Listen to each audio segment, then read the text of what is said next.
Okay, so this continuing, we've just been talking about Adam and Eve and their aloneness and the black hole, because they're alone in the middle of plenty. They don't have their attachment working. We've spoken about how in that story in Genesis, it's a beautiful story that describes some reality for us of how we lost God as being good, and then how we set about self-salvation ultimately.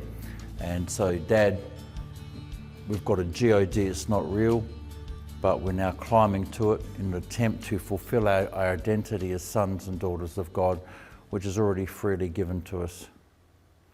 It's deeply sad, isn't it?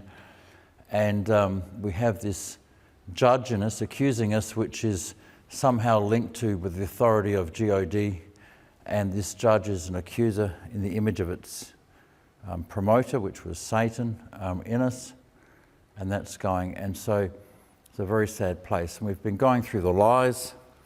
We'll just whiz through those again. I'm separated. God is holding out on me and not good. That affects me, therefore I'm not. However, I will be. If I eat the fruit, I can be God. It's happened, I've eaten the fruit. My conscience is God, or like God, all the way back. And I'm now guilty and fearful and locked by the very thing that was meant to give me salvation. So, the great sting in the tail to lock the human race. Now, Adam and Eve, as priests and priestesses of creation, are participating with Zoe, right? The flow of life. What's going to happen when the high priests and priestesses of creation change and they become blind? What's going to happen to the flow of Zoe in creation? Okay, it's a good question, isn't it? So you see, if we lose the understanding of our participation with Zoe, we miss the next part of the story. But we then operate the next part of the story from within the lie of the accuser. So Adam and Eve are walking in the garden, and God says, "Where are you?" Doesn't it say it all? Where are you? And it says they're walking in the Spirit. They're walking in the cool of the evening. It says, God was walking in the cool of the evening. It literally means in the Hebrew the Spirit, the Ruach. They translate it the cool of the afternoon, but it's walking in the Spirit. And as they walk in the Spirit, Father, Son and Spirit say, "Where are you, Adam? Adam, where are you?" And you know that song by Don Francisco? Haunting song, "Adam, where are you?" And it says it all. So, we curse ourselves. And God speaks to Adam and to Eve and the serpent. And God says, look, to the woman, you're going to have trouble having kids. Is that a curse or a description? You've blocked the flow of life in yourself. You're going to have trouble bringing forth the next life. This is not a curse by God. It's God saying, look at what you've done. You're going to have trouble having children. You're going to have trouble bringing forth life. It's not God picking on the woman. It's God describing what our actions have done. Okay, Adam, instead of you standing there and things just growing and flourishing and you speaking and plants growing and you being able to pick things up, by the sweat of your brow, you've stuffed up the flow of life and Zoe coming through you for producing things. It's going to be really hard work. This is a description, not God punishing them. We've taken because we don't understand the flow of Zoe and life, what we've done is we've moved this description by God into being a judge. Crazy. What's going to happen? What's going to happen when the emergence of Christ in us and we're aware of it? What does it say in Romans 8? Creation's groaning, waiting for the revealing of the sons and daughters of God. That then is the flow. We will see creation come into a new form. Groaning, groaning, creaking, revealing.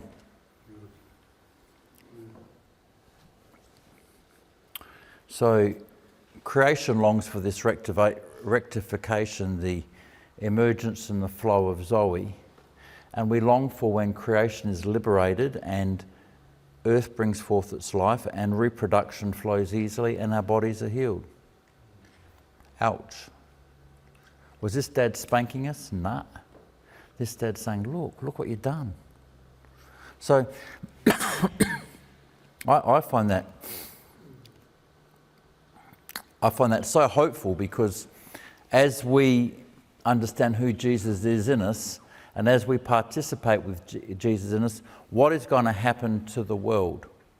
Basically, it says in Genesis, we don't need herbicides. Pretty blunt. Probably won't need pesticides.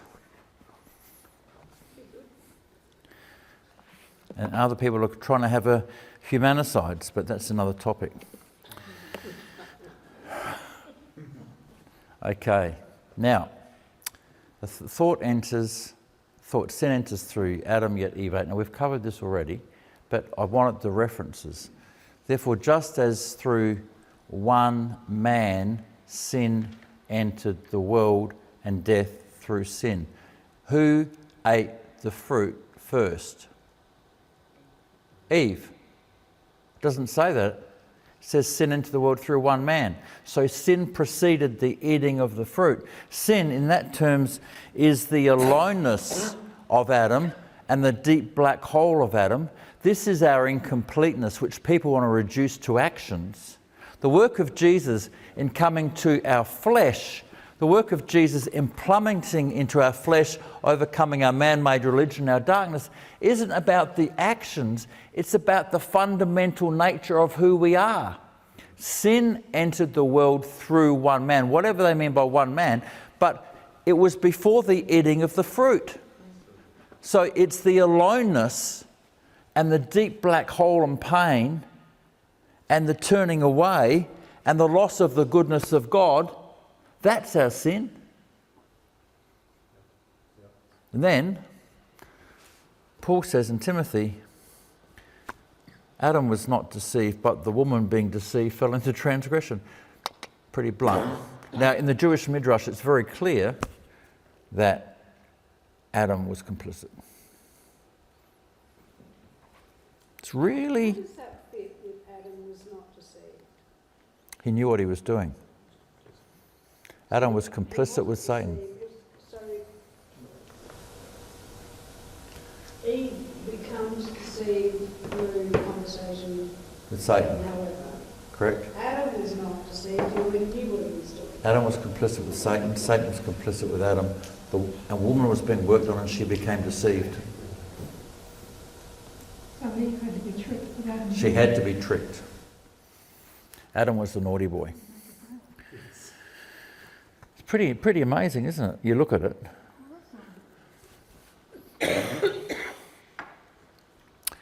And now, how's our time going there, Michael? How many minutes in? You're only about 7 in. So. Great, that's all right. Now, this is where it becomes interesting.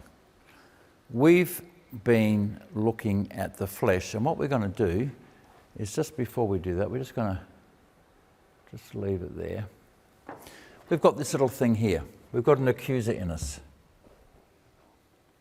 What are you going to do when the accuser starts accusing you of coping with and without yourself? First thing we do is, as we accuse ourselves, we partition ourselves. Has anybody ever tried to push away parts of them that they don't like? Just keep that a little bit out the way. They don't stay squashed down. They don't stay squashed down, yeah. I think that's good. Yeah. Yeah. Okay, they don't stay squashed down. So follow that thought. They don't stay squashed down. So what have we got to do? Yeah, we've got to drown them out. So it gets very difficult, but we have to start building walls in ourselves and defences in ourselves where we lock off the parts of ourselves from ourselves, right? Yep. part of you doesn't like this idea and part of you will love it. So, you've got your deep pain. How much can you cope with your deep pain? If I can wall that if I'm doing okay. I've got my good me, my so-called okay me, the good or okay, and I've got my bad me, and I can't cope with my bad me, so I've got to wall that off, and I've got my pain down below, and my conscience is accusing me, and I've got to keep this facade going, and I keep it going, and I've got to shut down the bad me, and I've got to suppress my pain.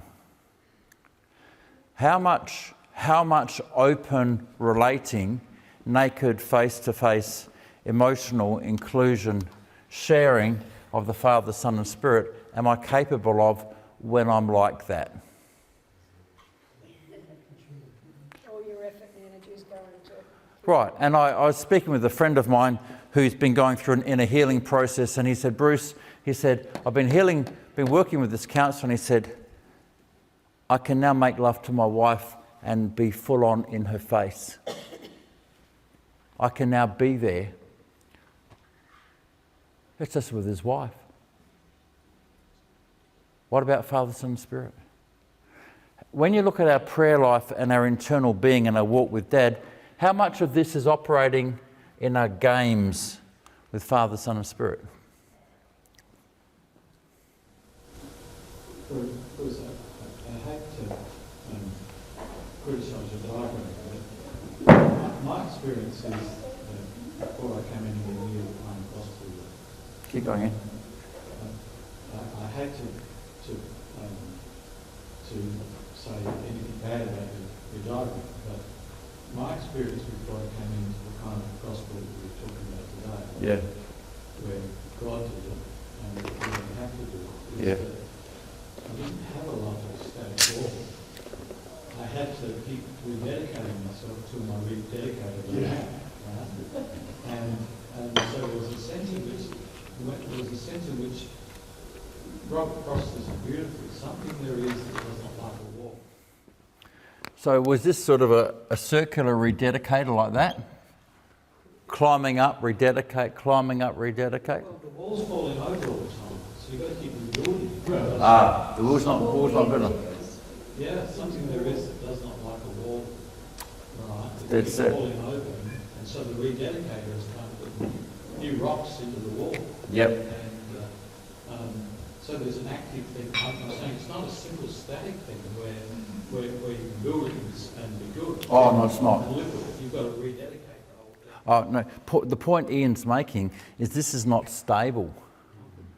There's nothing stable about this. It comes and goes according to your emotional stability, fragility, and those can disappear and you can actually have mental illness. If your defences drop, you take certain drugs and you're facing all the bits you don't. Some people lose it totally. Yeah, this is not nice and stable. So Ian's point is this looks too stable and nice. Life ain't like that, correct? And that's a good criticism of what's going on. If you ever looked at mitochondria and how they form in a dynamic way, we draw them as little double wall bubbles, but they're recreating, falling apart, remodelling like in nanoseconds, the whole flipping time. They're dynamic, and our internal structures here are thoroughly dynamic. That's always running. The sense of separation goes up and down. Sense of separation can be separate and worse. The fear from that can be up and down. The I am not coming out of the black hole can be up and down. It's really not a great stable system. If it was stable, it would be very predictable. And we're not. It takes a lot of energy. It's a great line, Trish. Takes a lot of energy to keep it going. You can be patting stuff down all over the place. And some people become very good at hard walling. Right? And as you meet in higher levels of some institutions, you'll meet some very people capable of being thoroughly split, hard-walled guy. Now, having said that, this thing is the beginning of the flesh.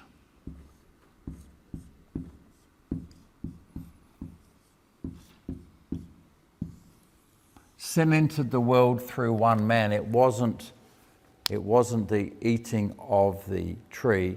It was our internal structures and not being able to be children of God. Remember, the calling is that we are to be called daughters of Father, Son and Spirit, and we are to be caught up into their love. Something's gone wrong with that. That's the work of Jesus in sorting it out. And it's not your mere actions, the black things you've done out of your flesh. It's your actual flesh.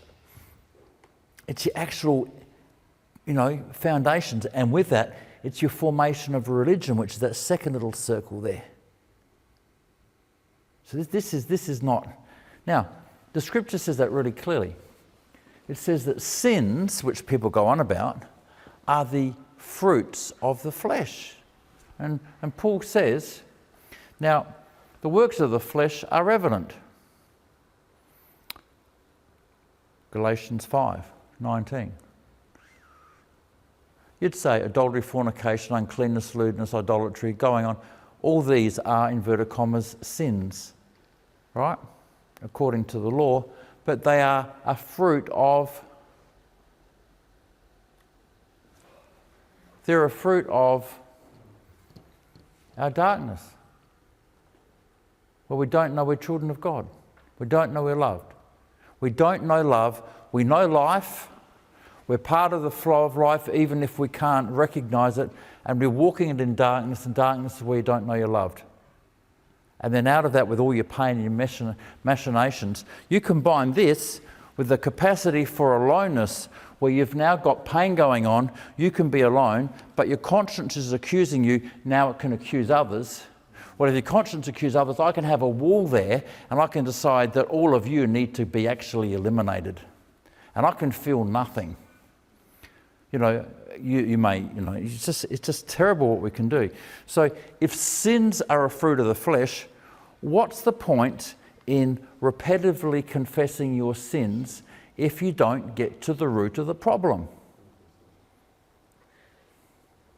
How many here were trained to confess their sins? Did it really help? Not yet. It makes you feel a little bit better because it takes the pressure off the accuser. That's about all it did for me. What it means is there's another sin somewhere you haven't found. Just repeat it for the camera. Yeah, for the camera, he said, yeah, but it means there's another sin that you haven't found. There's always one more, isn't there? And you may not have done your confession properly either. The Lutherans have some kind of arrangement where you can confess the sins that you're not sort of aware of what they are. They cover that base. Yeah. Very thoughtful of them. Okay, so let's look at Romans. For he is not a Jew who is one outwardly, or circumcised in the flesh outwardly, but he is a Jew who is one inwardly, and his heart has been circumcised. Ah. You mean God's done something in here to remove our hardness? Okay. Romans 8. And this is one of my favourite verses. For what the law could not do, in that it was weak through the flesh. You throw law on this thing, it doesn't work. Throw law on this thing, it can't work. So you say, you mustn't, got to, you just drive the conscience. And once you drive the conscience, then things are going to get worse. Romans 7 tells you that if you preach sin, things get worse. Romans 7 says it very clearly. If you end up strengthening the conscience and things get worse. Romans 7 lays that out. What the law could do, and there's nothing wrong with the law, what the law could not do, and it was weak through this, God did by sending his own Son. Jesus came in the likeness of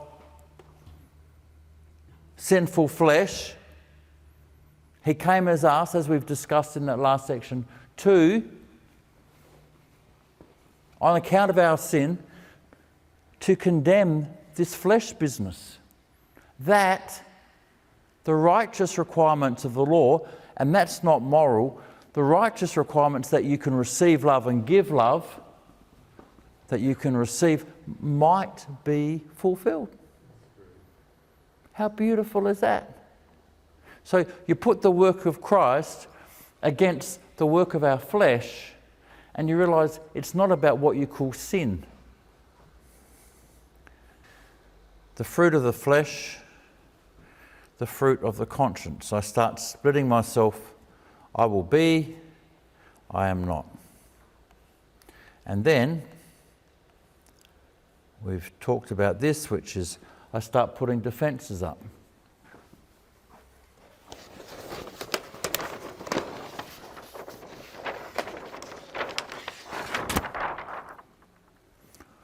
I start putting defences up. Now, what's the conscience going to do? By focusing on sins, right, I'm going to become a hypocrite. Because you end up splitting yourself out of pain, and while you're accusing yourself, you still need to have life. And Zoe is still operating, except now that life will be operating in darkness. So I learnt when I was a young kid in the little religious institution I was, when people were banging on about sins, and they do, some preachers bang on about sins, I'd listen to the first 2 or 3 sins they laid out. Why? Because it described their lives. Because the things that they're talking about are the things they're feeling guilty over, the things they're tormented over. You with me? So the moment you're conscience-driven, you are a hypocrite. So we are all hypocrites. Every single one of us are hypocrites. You can't accuse anybody else without being a hypocrite. And yet we're so good at it. We can somehow accuse other people and not see ourselves.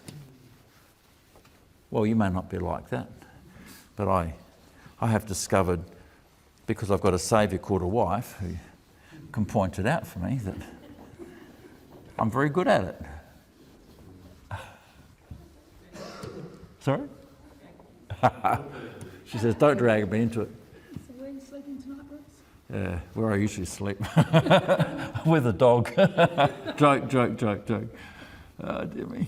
But no, so our flesh is rampant, and the moment we're getting accused and we're walled off, we will find that we're doing behaviours similar to what we accuse other people of doing, and that we're trying to climb up these imaginary steps to the self-created mythology. And I've said many times, I had this guy come from a Penty church, and he said, Bruce, he says, the hamster's dead, but the wheel's still turning. You know, and he's just going round and round, it's getting nowhere. And it's a treadmill to nowhere, and it goes on. But it doesn't stop there, because after a while, in human history, what can't you cope with? And so what you do is you sear your conscience. You just get rid of it. You manage to shut that thing down and just do what you want. And then you move to that. You shut it down, and what you'll do is that you will either hurt people, or if you don't hurt people and you just decide you don't want the conscience, you'll leave religion.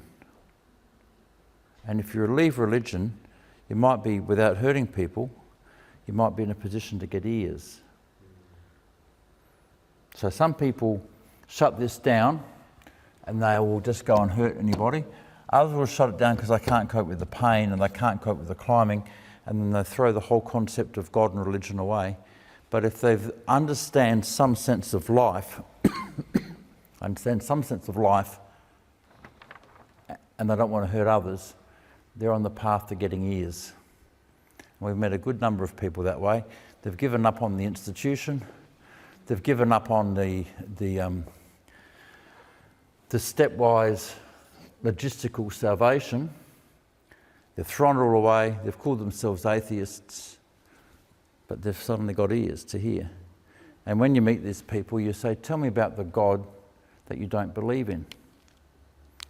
And they do. And you say, well, I'm really glad you're an atheist, because that's not God. So then, it doesn't stop there. What we can do, we can turn our conscience on others. And in turning our conscience on others, if I have my defences right, if you're outside my good-bad zone, I can kill you.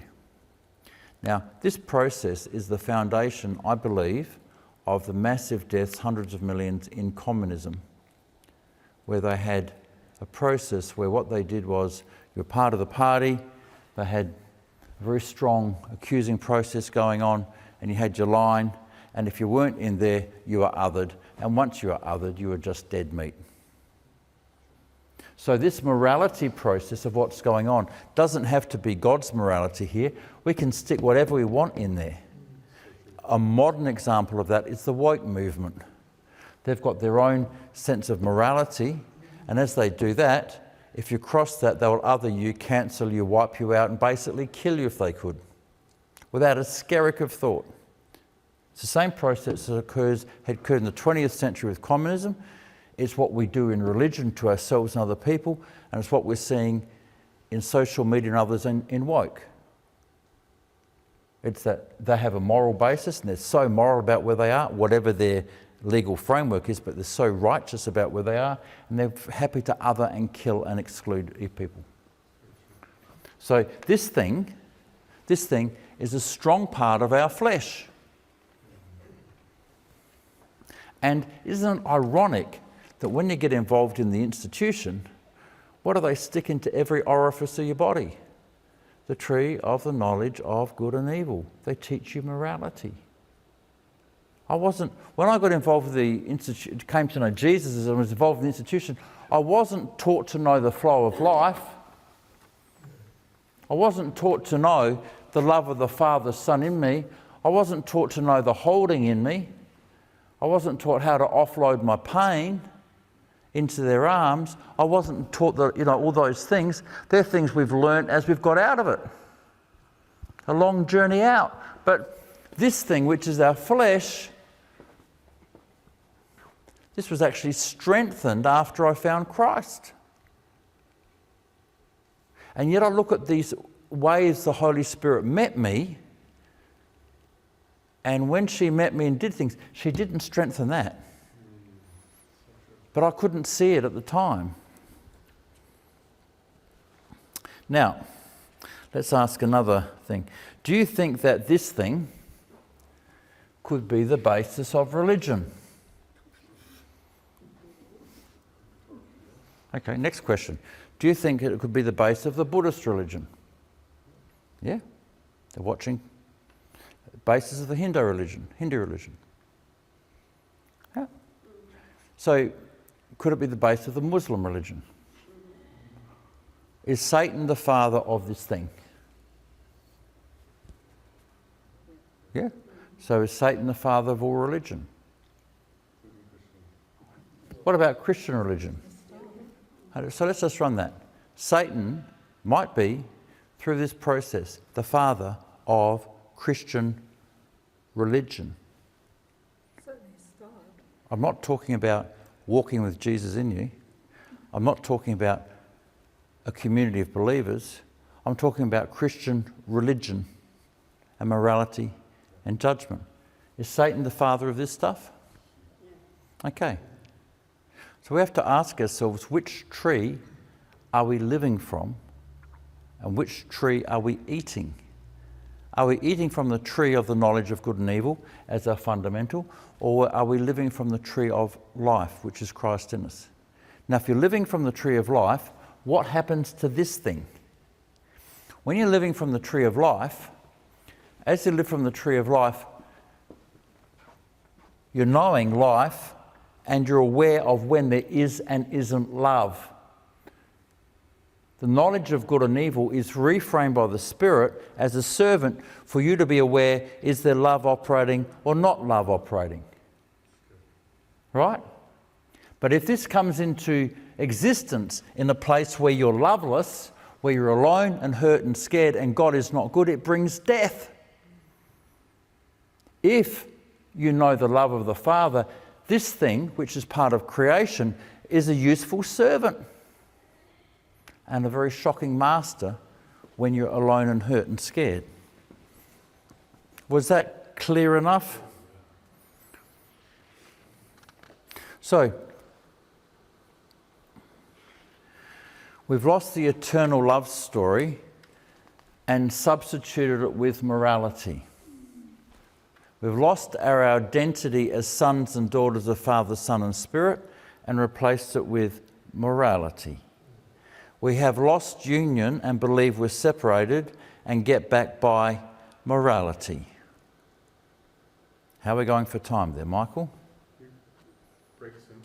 Great.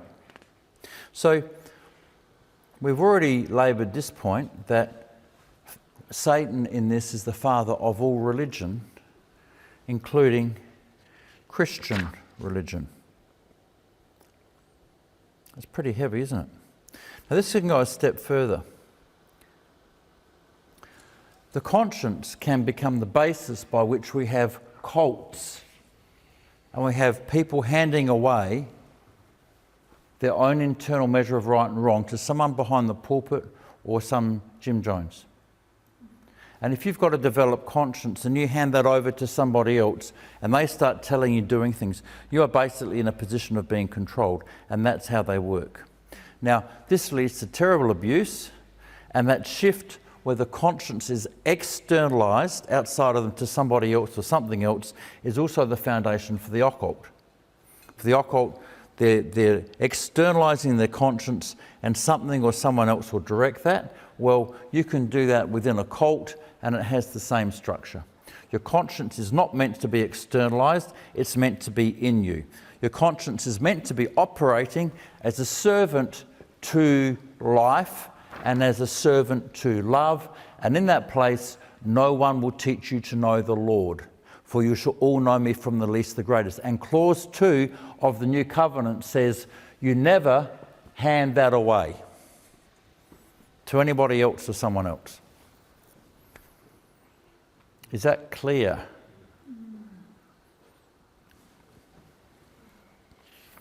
And that goes on a lot. Now, that leads to, for people coming back from that, they're separated from God, they've got to get in. Their conscience is their guide.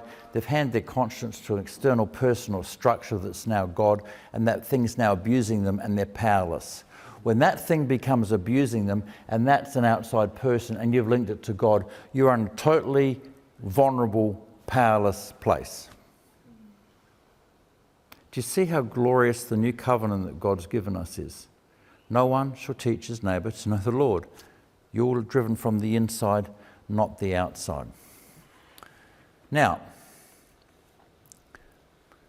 Jesus got stuck into conscience-based religion. He says, beware of the leaven of the Pharisees, which is hypocrisy. Beware of the hypocrites. He said to the religious, "Hear of your father, the devil." Who put this in the human race? The devil. You have your father, the devil, and he's a murderer. He doesn't stand in the truth. When he speaks a lie, he does it on his own basis. You're the same. Now, we entered this as a human race, and we've gone through this process, and men are lost, and the human race is lost. And it goes on about Genesis 4. It says, men began to call on the name of the Lord. Now, it doesn't sound like much when you read it in Genesis, but it's so fundamentally wrong. We're called to be sons and daughters of God and know Christ and Father, Son and Spirit on the inside. But now, as a cohort, we are thoroughly isolated, thoroughly blind in the flesh, and thoroughly lost. We're calling to an external God as a cohort. How staggeringly lost. The darkness is just running. And with that darkness, we can now hurt each other.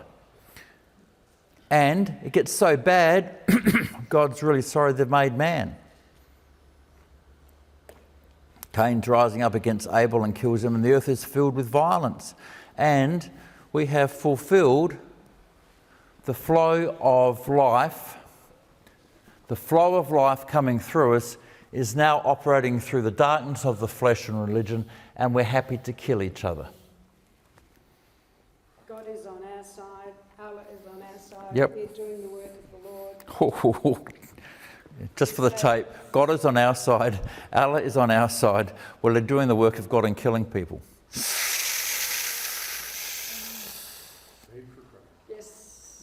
Yes, a holy war. Oh, any holy war. Oh, First World War, Second World War. God is on our side and God will give us the victory. Right, so in the Garden of Eden there were 2 trees. We've spoken about that. We've laid them out at a personal and a community level. Now we understand it slightly more deeply. Which tree are we eating from?